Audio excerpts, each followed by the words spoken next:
السلام علیکم ورحمۃ اللہ وبرکاتہ۔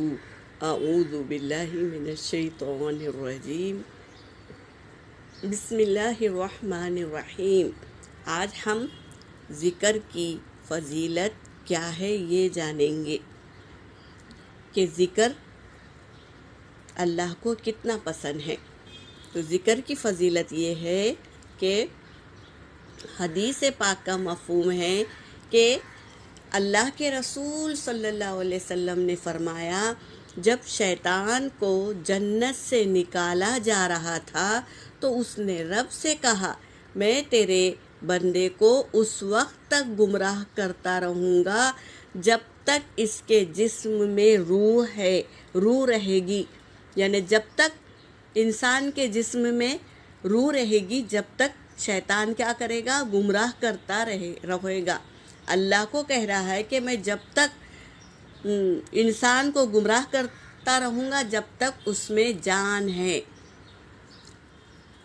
تو اس پر اللہ تبارک تعالیٰ نے فرمایا، میں اپنے بندے کو اس وقت تک بخشتا رہوں گا جب تک وہ مجھ سے استغفار کرتے رہیں گے۔ تو کتنی فضیلت ہے دیکھو استغفار کی۔ جو استغفار کرتے رہے گا تو ہمیں چاہیے کہ جلدی سے کیا کرے؟ اپنے گناہ مٹانے کی جلدی کرے۔ کیا ہے اپنے گناہ کو مٹانے کا طریقہ؟ استغفار ہے۔ استغفار ربڑ کی طرح ہوتا ہے جو آپ کے گناہ مٹا دیتا ہے۔ استغفر اللہ الذی لا الہ الا ہو، لا الہ الا هو الحی القیوم واتوب الیہ۔ یہ استغفار ہمارے گناہوں کو مٹا دے گا اور اسے نیکیوں میں تبدیل کر دے گا۔ استغفار پڑھتے رہا کرے۔ استغفر اللہ الذی لا الہ الا هو الحی القیوم۔ اس طرح استغفار پڑھتے رہیں اور اپنے گناہوں کی بخشش طلب کرتے رہیں، چاہتے رہیں۔ اور استغفار کی فضیلت دیکھیں گے ہم اب۔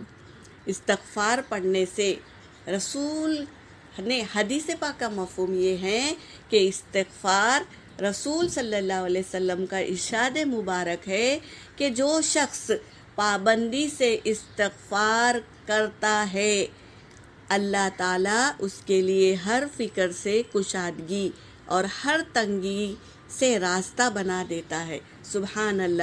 اور اس کو ایسی جگہ سے روزی دیتا ہے جو اس کے وہم و گمان میں بھی نہیں ہوتی، وہاں سے اللہ روزی دیتا ہے۔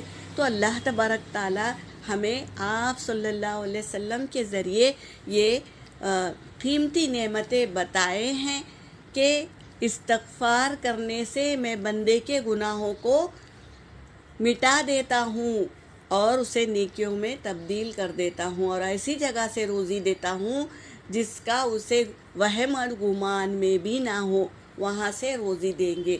تو ہم کیوں نہ ایسی چیزیں جو اللہ غیب سے ہمیں روزی دیتا ہے تو ہم یہ ہتھیار استعمال کریں تاکہ ہمارے گھر میں روزی آئے اور تنگی ہٹے اور کشادگی آئے اور کیا ہے ہمارے گناہوں کو مٹا دے۔ تو ضرور عمل میں لائیے، استغفار پڑھ کے اپنے آپ کو بخشوائے اللہ سے، اللہ ہم سے راضی ہو جائے۔ بس ہماری جستجو یہی ہونی چاہیے۔ یہاں پر میرا سبق ہو گیا۔ وآخر دعوانا ان الحمد للہ رب العالمین۔